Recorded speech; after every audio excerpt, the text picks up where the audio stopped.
I feel like you are living in the ideal city for you. What's it like for you, a historian, to live in St. Augustine, the oldest city in the nation? It's almost like heaven, except there's also a hell attached to it. But you're right. I mean, for me as a historian, the greatest pleasure is walking down the street and walking past people who made history. And when I came here in the 1970s, there were a lot of those people because the civil rights demonstrations of 1963 and 64, heavily populated by young people, meant there were people my age or younger who had taken part in that great change in American history. And nowadays, even the ones who were youngsters then qualify for Social Security and Medicare, and the ones who were adults are very senior citizens. But, we need to honor all of them before they go. You mentioned coming here in the 70s. You were tasked with something very heavy, very serious around 77, 78. Tell us about that. I worked on, they had never had a survey of all the old buildings in St. Augustine, which is puzzling because we've been peddling our history and our old buildings for a century and more.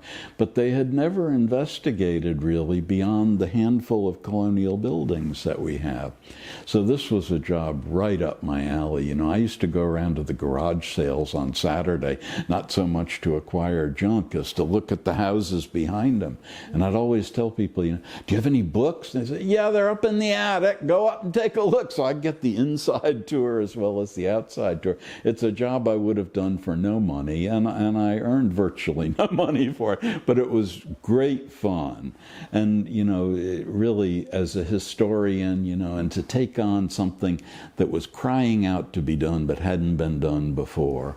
And, basically what I did was I walked up and down every street of St. Augustine for 2 years. I walked through the soles of many pairs of shoes, and I stopped in front of every house, and I filled out a description of everything from the roof line to the foundation, and I learned a lot of things. The first thing I learned was that if you stand in front of somebody's house filling out a form, they're going to think you're the tax assessor, and they'll come out and curse you. So I learned a lot of colorful phrases of the English language, and then I'd say, no, I'm not the property appraiser or the tax collector. I'm a house detective. Do you know anything about the history of your house? And that's when all the stories would come out. And one thing I learned was every bit of gossip about their neighbor on that side and their neighbor on that side. So I'm a fountain of gossip of the 1970s about people who lived in St. Augustine then. And, then we'd go back to the office, and we'd try to date every building. We wanted to know how old was each building. And so we were the spoil sports who would tell you, no, that house you think was built in 1565 was actually built in 1924. And we had the documents to prove it. So, the funny thing is I've never heard anybody change their story of their house history since then. You never get anything moved up. But, at least nowadays when, if somebody buys an old house here and they want to know about it, there is all that information we collected back in the 1970s. And we hope that that will make them decide to preserve the house rather than destroy it. I have the name of that somewhere in here. I was wondering where you guys hold it, the book with all that information, the master site file. Florida master site file, and I think in St. Augustine they have copies of it in the planning and building department at City Hall. Yeah. So anybody who has an old house can go down there and find out at least some of its history up until the 1970s. I don't know if they've kept it up since I left or not, but it gives them some basis for understanding. Now, the direction in which you in particular went was mainly African American history within St. Augustine. I want to talk about that turn because you took it over pretty much in a very big way. That's what you're known for. How did that happen? Well, I had been active. I dropped out of school in the 1960s to work in the civil rights movement. And I had been around in Virginia originally, and then in the South Carolina Sea Islands, and in Atlanta before I came here. And so when I came here, I knew that St. Augustine had been this incredibly important place in the civil rights movement. You know, it was the place between Birmingham and Selma, and it was the place that gave rise to one of the two great legislative accomplishments of the movement, the Civil Rights Act of 1964. And yet when I came here, it was never talked about. It had been completely swept under the rug. And when I got the job down at Government House, I was told, you know, you must never mention the name of Martin Luther King in St. Augustine. And the attitude was, we won't talk about that, you know, it never happened. But to me, that was ridiculous. I know one of the first places I identified was this building right here, which was the dental office of Dr. Robert Hailing, who was the leader of the civil rights movement here. And so even though we had a bureaucratic regulation that a building had to be 50 years old to be on the survey, this building, which was then 20-some years old, is included on the survey and so was the Woolworths downtown, where the first sit-ins had taken place here. So, you know, I was able to slip things like that in. But generally, you know, we have had a lot of archaeological work in St. Augustine. You know, it's for, you know, 70 years or more. And so one of the things that we found was a puzzling building down in the south end of Lincolnville. And I went back through the old maps and stuff, and I couldn't pin down how old it was. So I had a group of old-timers then that I would call up when I was puzzled. And one of them was a man named X.L. Pellissier, the king of the Menorcans. And he had grown up across the street from there in the early years of the last century. And I called him up and I said, X, what gives? This garage building is there. It's there before the street is there. It's there before the house is there. It's there before the neighborhood is there. What gives? He said, that's the last slave cabin. And so you better believe I had that marked as an extremely important thing. Now, we had archaeologists digging all over town. And I said, hey, why don't you find something new? Go down and dig here at what may be the last slave cabin. This is really something to do. And it took 16 years before I could get any archaeologists to dig down there. I mean, what a missed opportunity. And even then, they did it in a very half-assed kind of way. David, I want to talk about this even deeper, because I could only imagine the opposition you faced on your quest in the 1970s, late 1970s, when you were doing this. I mean, give us some insight. What was that like? What were you seeing, feeling, facing, trying to delve into the African-American history here in this city? Well, you know, the fellow who hired me down there at Government House after I had been on the job for a while and he decided I was okay, said, let me tell you how this project started. He said, you know, we worked up how we were going to do it, and then we held a meeting for all the city fathers to explain it to them. And after that meeting, some idiot, some complete idiot got up and said, what are you going to do about the historic places associated with Martin Luther King? And he smiled a little and he said, but I had the perfect answer. I said, it wasn't 50 years ago, so it's not historic. And I said, Michael, I was that idiot. And he said, oh. You know, but that was the attitude, you know, and this was somebody, a freshly minted PhD from the University of Florida, who had just moved over here for his first job. But this is kind of the attitude. You know, people had their own feelings about what happened in 1964, largely based on whether they were white or black. And then the people who came down to work here just took it as, you know, we better conform to this attitude, because we still had all white city government and all those things. The Historic Preservation Board was all white and everything. The Historical Society was all white. So that was the attitude. Let's delve a little deeper into all of this. You said 1964. We all know what was going on by then. If you can give us some insight, though, because there's a lot that happened with Martin Luther King when he came here, in particular to St. Augustine. So let's talk about what happened in 64, why that attitude likely developed here. Well, the 1960 really started the direct action phase here of the civil rights movement. We had a black college, Florida Memorial, located west of town. And when the students in Greensboro, North Carolina, in February 1st, 1960, sat in at the lunch counter of the local Woolworths, that sparked a prairie fire all over the South, particularly in towns where there was a black college. So within 6 weeks of that first sit-in, the students at Florida Memorial came down and sat in at the local Woolworths, which is on our downtown plaza. So the adventures began then. The next year, a great civil rights pioneer named Hank Thomas, who'd grown up in St. Augustine, was one of the original Freedom Riders who went through the South on trailways and Greyhound buses and tested racial segregation at the bus stops and met with great violence. And, today the most famous stop there in Anniston, Alabama is considered a national monument. And Hank Thomas was on that bus. And on the 50th anniversary of it, he came back here to St. Augustine to participate in the unveiling of the monument in the plaza to the foot soldiers of the civil rights movement.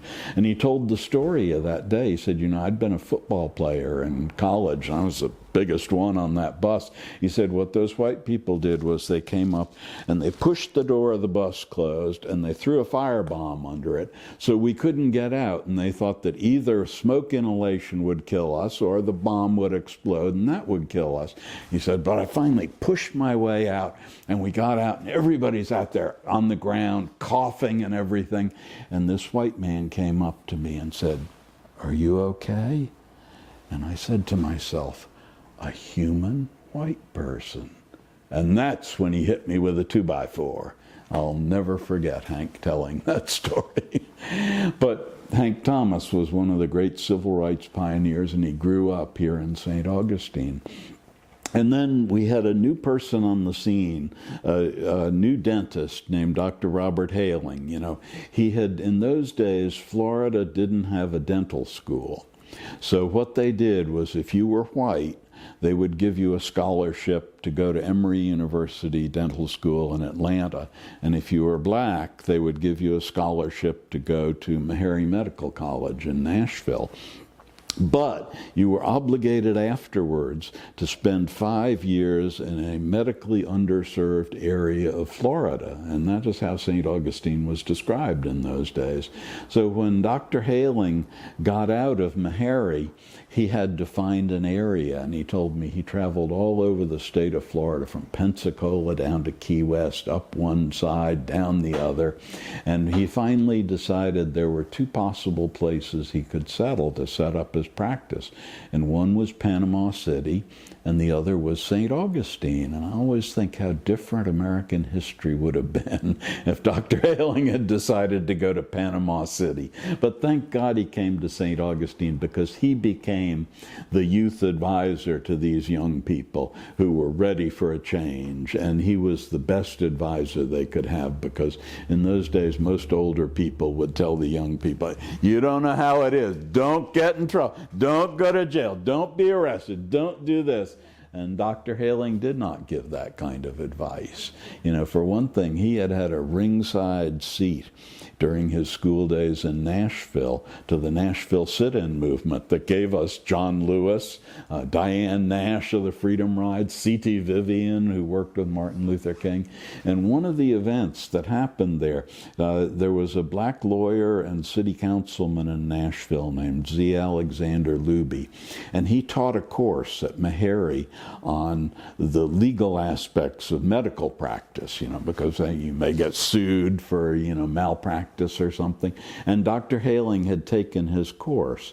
And one of the things that happened during the Nashville sit-in movement was that some people went and put a bomb under Z. Alexander Luby's house.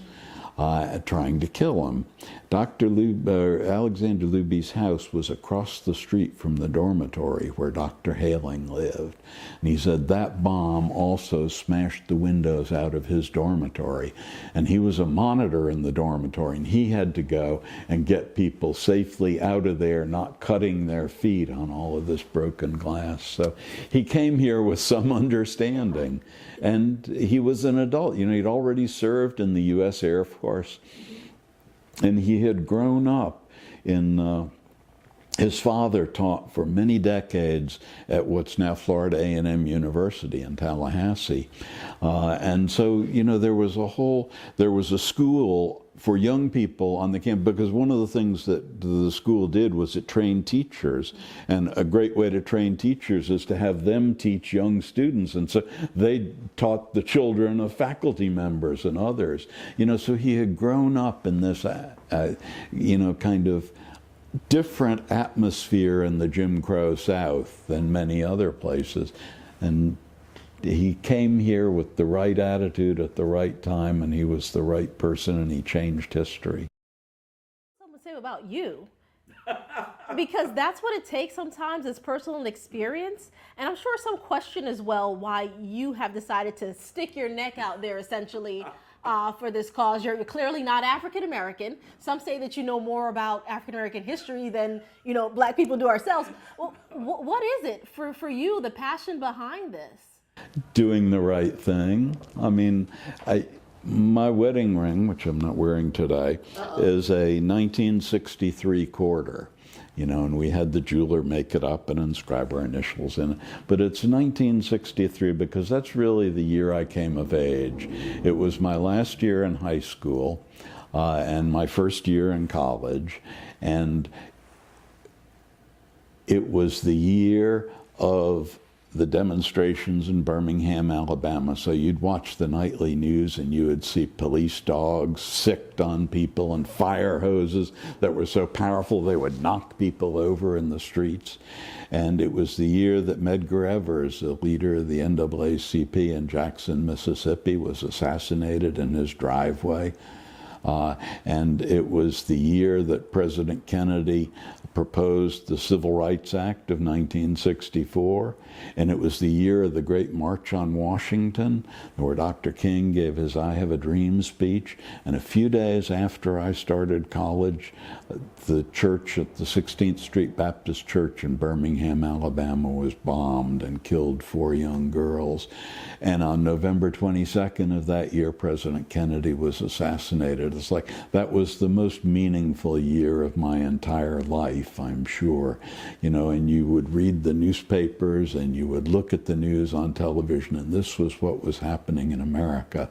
You know, and I was, you know, growing up, and you had to decide which side are you on. And to me, there was no question. It was going to be that side.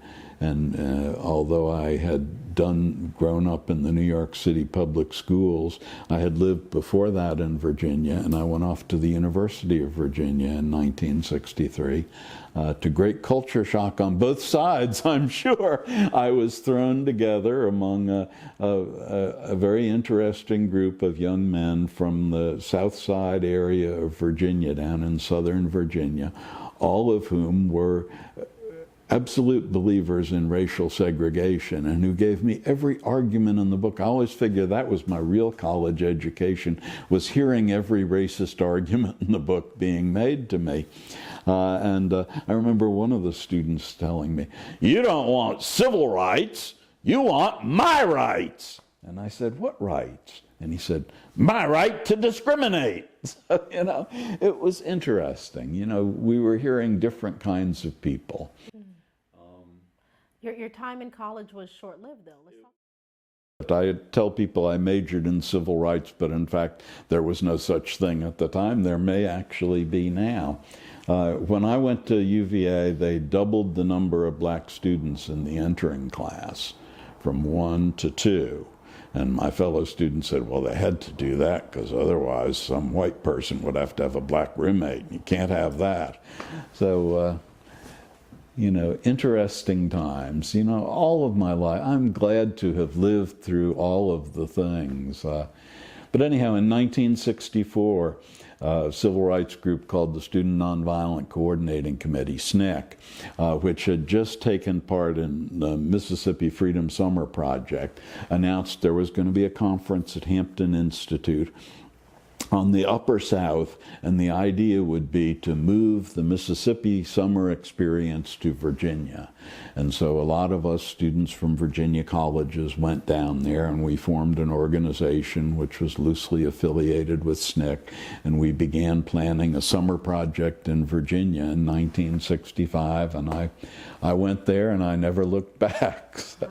Because you faced so much opposition, which you haven't delved that much into, but I'm sure you faced opposition when you decided that you want to do things like start the Freedom Trail, to put these markers up at certain places. But what was one of the biggest lessons, or perhaps the most shocking thing you learned during that time when it comes to the opposition you were facing? Or was it not shocking to you because you... It was not shocking to me. I had the odd distinction of being the first person beaten by the Ku Klux Klan in the state of Virginia since the 1920s. So after that, all this pales into insignificance. I came to expect those kind of things. So you just skirted over. You were what, beaten by the Ku Klux Klan? You're so used to telling other people's stories, and we have yet to hear yours. Tell us a little bit about that. And it's funny. This is funny to you, but yeah. Well, at the end of this summer project in 1965, one of the things that happened was the Ku Klux Klan began to organize in Virginia. And they had been kind of run out of Virginia back in the 1920s. But so they were going to have the first Ku Klux Klan rally in Virginia, and next to the county courthouse in Lunenburg County. And I was working in the next county over. I said, well, they won't know me there. I'll just go and sneak right in and see what they're saying. And this huge cross, and played loud country music and everything in a field next to the courthouse. And so I went in, smart me, and a few others went in. And it took them about a split second. This doesn't look right. There was a Klansman whose arm was in a cast, big, thick plaster cast. And then when I fell down, kick, and they came over. And then finally, we got out. There was a young woman that we worked with who is now a very senior member of the Georgia State Senate. And she was over there saying, you stop hitting that boy. Don't you hit that boy. Let that boy go. But, no damage was done. I went down to the sheriff's office.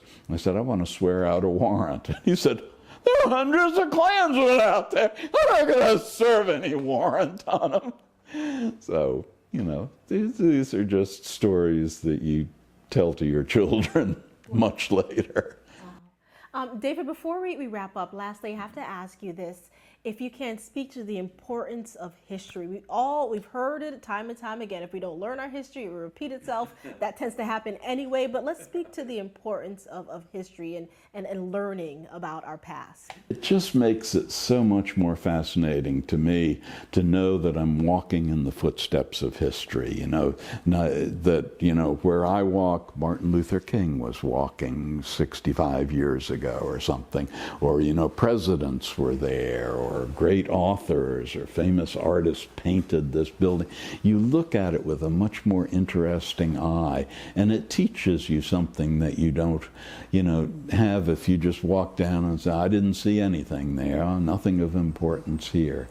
So it adds a richness to it. Now, there's also an economic component, and I'm not really a fan of it because tourism does dreadful things to history, So what you have to have is eternal vigilance. They say that's the price of liberty.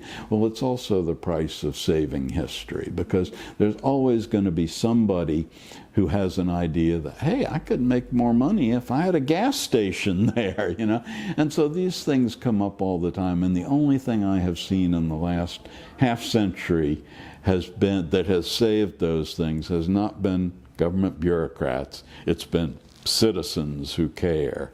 And so it's been wonderful to work here on campaigns all through the 1980s with the Junior Service League to save the Lightkeeper's House, and that area is now the second most visited historic site here.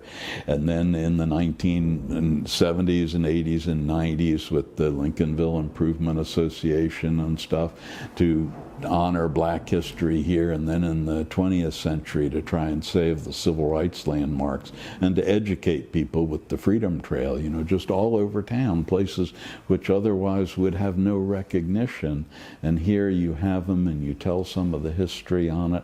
And, you know, I try to do that in the books that I write and when I give tours, which are always great fun. You know, you want people to appreciate the real things, you know, because so many people just come here and they hear pirate stories and ghost stories and they think that's all there is. And it's not. There was real history made in St. Augustine, and it's within my lifetime, too. It's not all stuff that happened in the 1500s. And you hope to pass that on, you know, not too severely diminished to the next generations, because St. Augustine is really a treasure, but we've got to guard it constantly. Been in an interview about what you want to do when you pass away with your ashes. If you can, share that, please. I've told my children and my wife that take my ashes and scatter them around all the historic sites of St. Augustine, and then the next time somebody wants to tear one of them down, say, "You can't do that. David Nolan is buried there. You'll be desecrating a cemetery." So I hope that they will honor that wish of mine. Anything at all you feel the need to add or mention? You know, the older I get, the more I look to the coming generations. So I left Government House back in 1980, and I thought that the next day somebody would be knocking on the door and saying, "Hire me, I'll outdo that guy." And I'm still waiting to hear that knock on the door. You know, it's so I hope that people, you know, new generations will come along. Every generation has a different question about history. You know, that's why, you know, our history was all male for so long, and all white for so long, and all military for so long, you know. But then generations come along and they say, well, what did women do during all that time? What did black people do all during that time? And this is a way that we get our history to be more complete and more interesting. And that's a process that never stops. So we are always revising it and asking new questions of it and trying to dig in and do research so we have some answers.